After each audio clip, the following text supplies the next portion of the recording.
માન્ય શ્રી ગૌતમભાઈ ચૌહાણ. માનનીય અધ્યક્ષશ્રી, હું આપના માધ્યમથી મંત્રીશ્રી પાસે જાણવા માગું છું કે ગણવેશ સહાય યોજનાની પાત્રતા હેઠળ એના માપદંડો અને સહાયની રકમ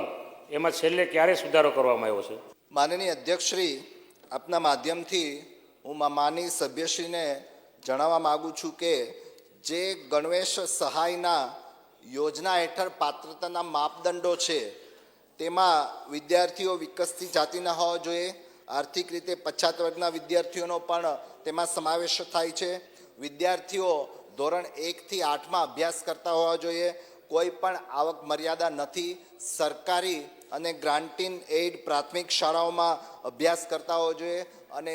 વિદ્યાર્થી છેલ્લી વાર્ષિક પરીક્ષામાં પાસ હોવો જોઈએ. માનનીય અધ્યક્ષશ્રી, માનનીય સભ્યશ્રીએ જે બીજો પ્રશ્ન કર્યો છે કે સહાયની રકમમાં છેલ્લે ક્યારે સુધારો કરવામાં આવેલ,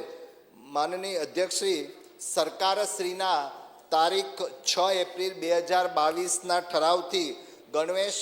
સહાય યોજના હેઠળ જે ₹600ની ગણવેશ સહાય મળતી હતી તેમાં ₹300નો વધારો કરી અને વર્તમાનમાં ₹900 ગણવેશ સહાય ચૂકવવાનું ઠરાવવામાં આવેલ છે.